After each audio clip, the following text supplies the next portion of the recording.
Welcome back to Turning Hard Times into Good Times. I am your host, Jay Taylor, and I'm really pleased to have with me a special guest today, Doug Casey. Doug's been with us a few times in the past, so I suspect there aren't many of you out there that aren't familiar with Doug Casey and his work. But for those of you who may not be familiar with him, Doug is a world-renowned investor and author. I remember his book, Crisis Investing, when I was a young man. Doug was too, back in the early 70s or so. I remember seeing him on television, I think Good Morning America or one of those shows in New York City. And so ever since then, Doug Casey has been someone that I have really looked up to in many ways. He has also been frequent guest on television and a lot of venues that I would love to be on. He's been interviewed by the likes of David Letterman, Merv Griffin, Charlie Rose, who I really enjoy as an interviewer. If you get on Charlie Rose, I think you're someone special. Phil Donahue, Regis Philbin, many, many other people. Doug's been on the major networks as well. So it's really a pleasure having you, Doug. Thanks for joining me today. Thanks, Jay. It's a pleasure to be here. You know, your Crisis Investing book was a big seller. It was a number one seller on the New York Times list back in the 70s. Could you perhaps share with our listeners a little bit about what the content of that book and how relevant might it be for today's environment? Well, when I wrote that book in 1978, it was published in very early 1979, I said that we were on the cusp of what I call the Greater Depression. And subsequently, interest rates, even on U.S. government paper, rose to 16, 17%, and it looked like the economy was going to go over the edge. So it was a time of impending doom and disaster in those days. But we recovered, in part because of the high interest rates, which caused people to save more and consume less.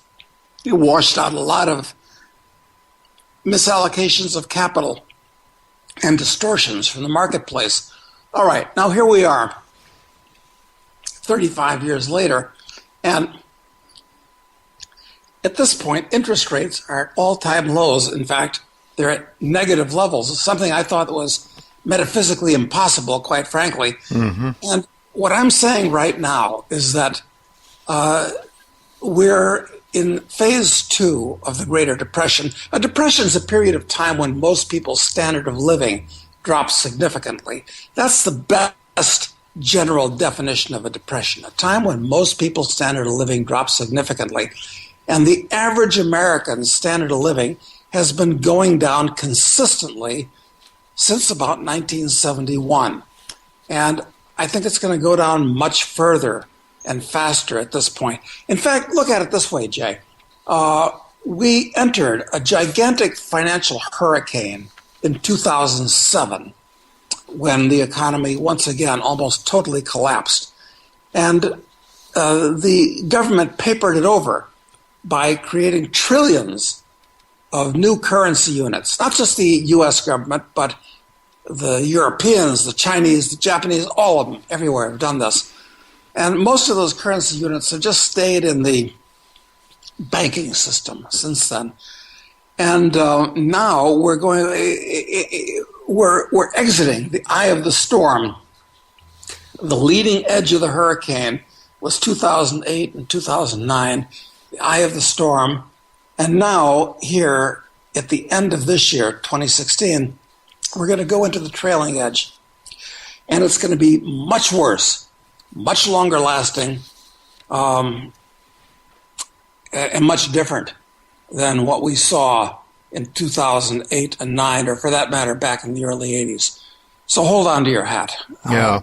Well, Doug, one really successful investors like yourself have looked at crises as an opportunity, to come out the other side in better shape. I mean, while most people are being destroyed, people with the perception and the ability to look forward to see the fundamentals that are leading to this problem, understand those fundamentals, and then act accordingly, provide tremendous opportunity to actually turn a negative into a positive. And I think you certainly, crisis investing was about that. You certainly have found ways. I mean, I know you talk about buying real estate in places that I wouldn't want to go near, but you see sometimes the opportunities when everybody else is looking at things as doom and gloom. So you did very well. Your subscribers did very well during the 1970s and later on. But do you see the possibility then of turning what seems to be very dark days ahead into something that can turn out well? I do, Jay, because all of the real wealth in the world is still going to exist. The farms, the mines, the factories, the technologies, the skills that people have. So just because we have a financial or economic collapse doesn't mean that all that wealth, those buildings and so forth, are going to collapse. They're just going to change ownership. So that I think it's possible to position oneself now. Going to have to guess right on what's going to happen and how it's going to happen, of course. But position yourself so that the depression treats you well. And I say that within the context, incidentally, of what Richard Russell once quipped. He said, in a depression, everybody loses. The winner is the person that loses the least. Mm-hmm. And there's a lot of truth to that, actually, because we have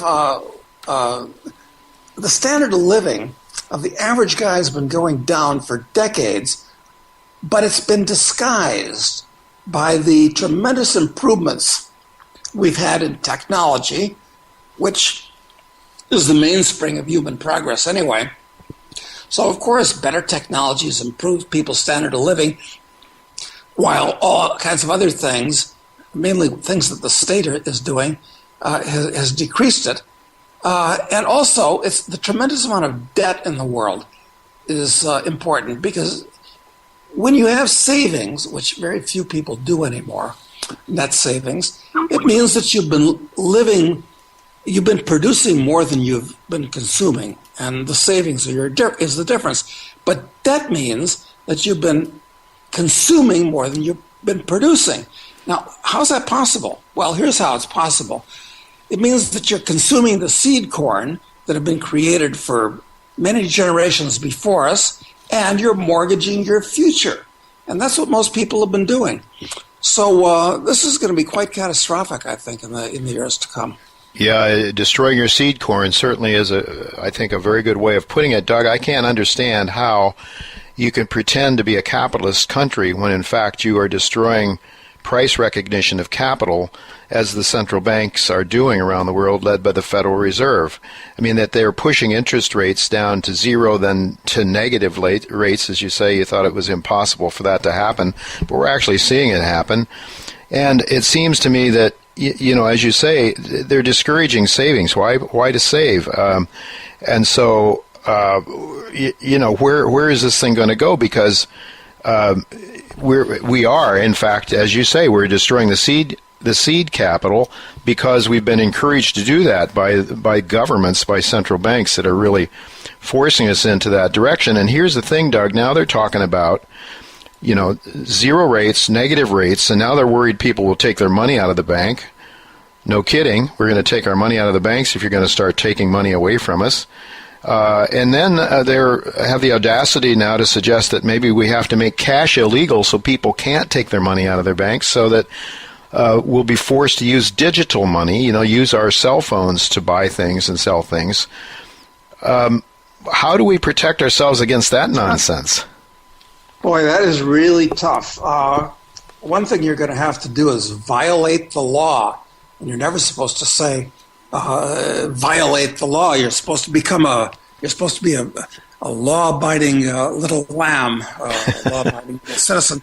But the law is an arbitrary construct. It's an ass. And most of the laws that come spewing out of Washington every year are stupid and destructive and counterproductive. No, this is going to make things much worse than they would be otherwise. I wouldn't be surprised if, Look, in the years to come, when you're watching television, just turn off the audio and put the Rolling Stones' Street Fighting Man on continuous loop, because that's what it's going to be like.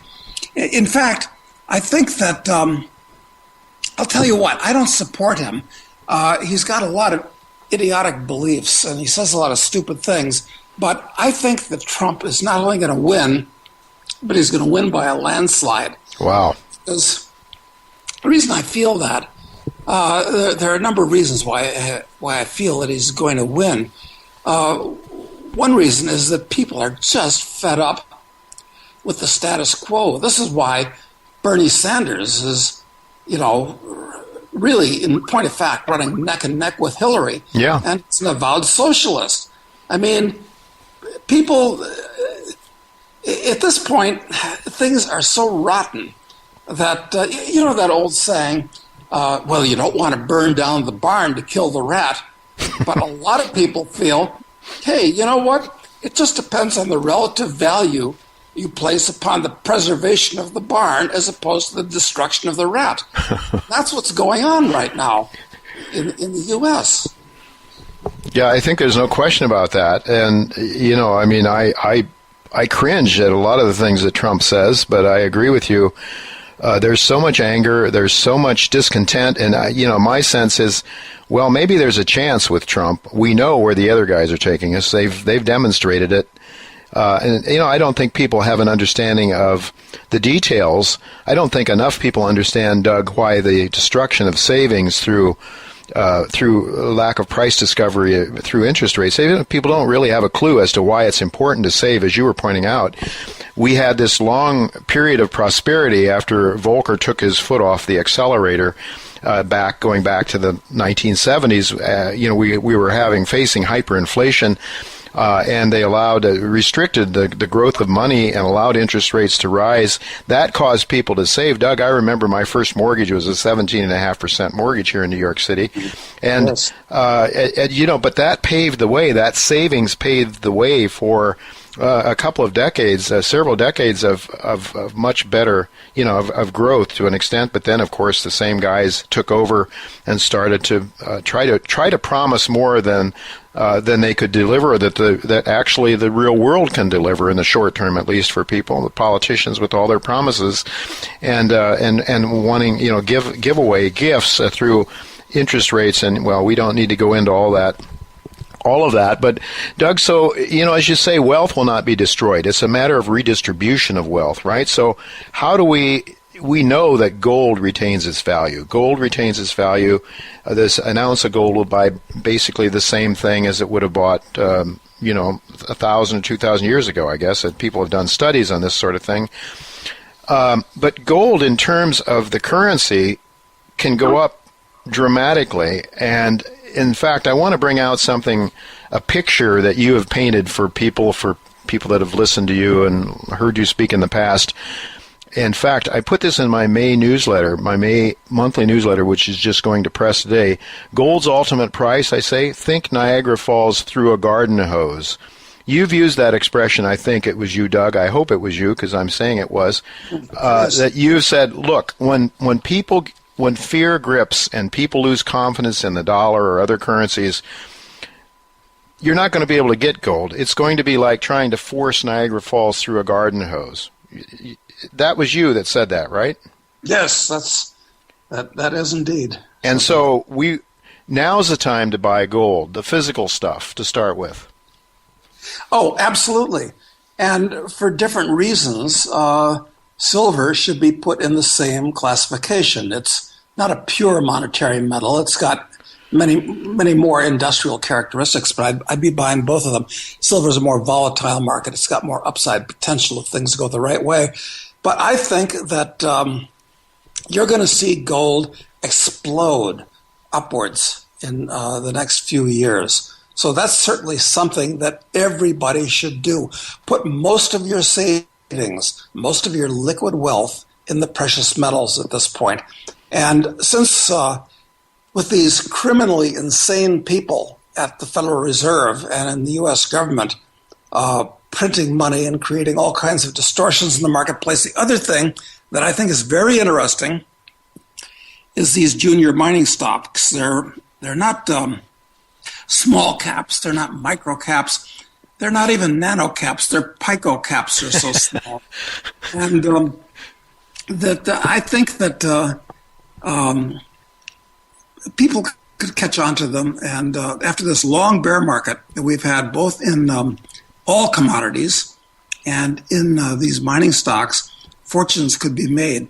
Many times in the past, these things have gone up 10, 20, 50, 100 to 1, and yes, 1,000 to 1 in price. And I've actually owned stocks like that. Personally, I've owned them. It could happen again in this environment because all of these insane central banks and governments are printing up trillions of new currency units. And when it hits the economy at a retail level, it's going to be something to behold. Yeah, I mean, it was the late Ian McAvity, who said, I remember a quote he gave at a conference, I think it was, is a barrel of oil is a barrel of oil, an ounce of gold is an ounce of gold. What is the dollar? And obviously the dollar can, evaporate to zero. And so in terms of the price denominated in dollars or any other paper fiat currency can become infinite. And we don't want that, Doug. I mean, I think nobody is cheering for that because it's probably going to bring with it an awful lot of chaos. And I want to talk to you a little bit about, or have you talk to us a little bit about how you're trying to protect yourself and a lot of your loved ones and friends and people of like mind down there in Argentina. But before we get to that, getting back to the gold mining sector and the junior mining companies, Doug, you have a great deal of experience in that area, and you have outlined the difficulties. I mean, you've called it a horrible industry. Mining is a tough business. So maybe just talk a little bit, if you could, about some of the problems that the mining industry face. I agree with you. I'm extremely bullish on the junior gold shares, but people should also be aware of the risks as well, right? Could you just talk a little bit about the horrible business that mining is, essentially? It is. It's a terrible business. It's a 19th century choo-choo train business. and no wonder that kids today don't want to go to school for geology or mining engineering because it seems so primitive playing around with these big yellow trucks in the dirt. Instead, kids are going to school for gender studies and political science and things like that, which is incredibly stupid. But that's a different subject. The fact is that the mining business has always been hard, but it's been getting much harder over the last 100 years. Why? Because since the dawn of history, men have been prospecting for deposits of metals. And the fact is, almost all over the world, all the cherries have been picked. The low-hanging fruit has been picked. So now, if you find a deposit, it's very low grade, and if it's going to be economic, it has to be very large. And that means huge upfront capital costs.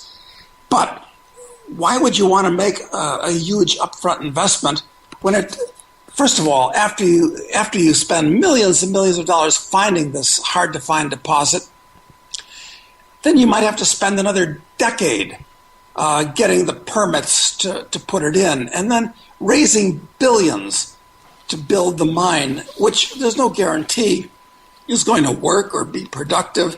And then all the while, you're going to have everything from the indigenous people to NGOs by the score trying to make your life miserable.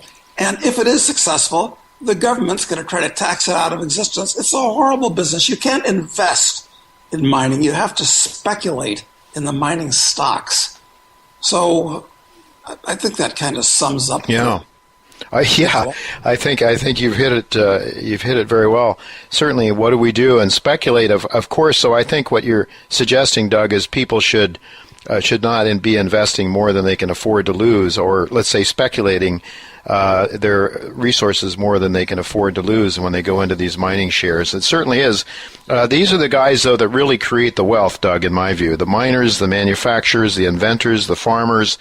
Those are the people that create the wealth. And somehow, though, the politicians have managed and the central bankers have managed to get their hands on the wealth by creating these tickets out of thin air, these, Jay, It is absolutely criminal and disgusting and destructive of civilization itself. Mm-hmm. The people that create wealth, that give you the metals that you need to make everything from cars to buildings to your silverware, the farmers that give you food, these people are looked upon as enemies by the common guy. And the politicians who create nothing and are nothing but parasites say, I'm going to make it better by taking things away from these people and regulating it and making it hard for them to...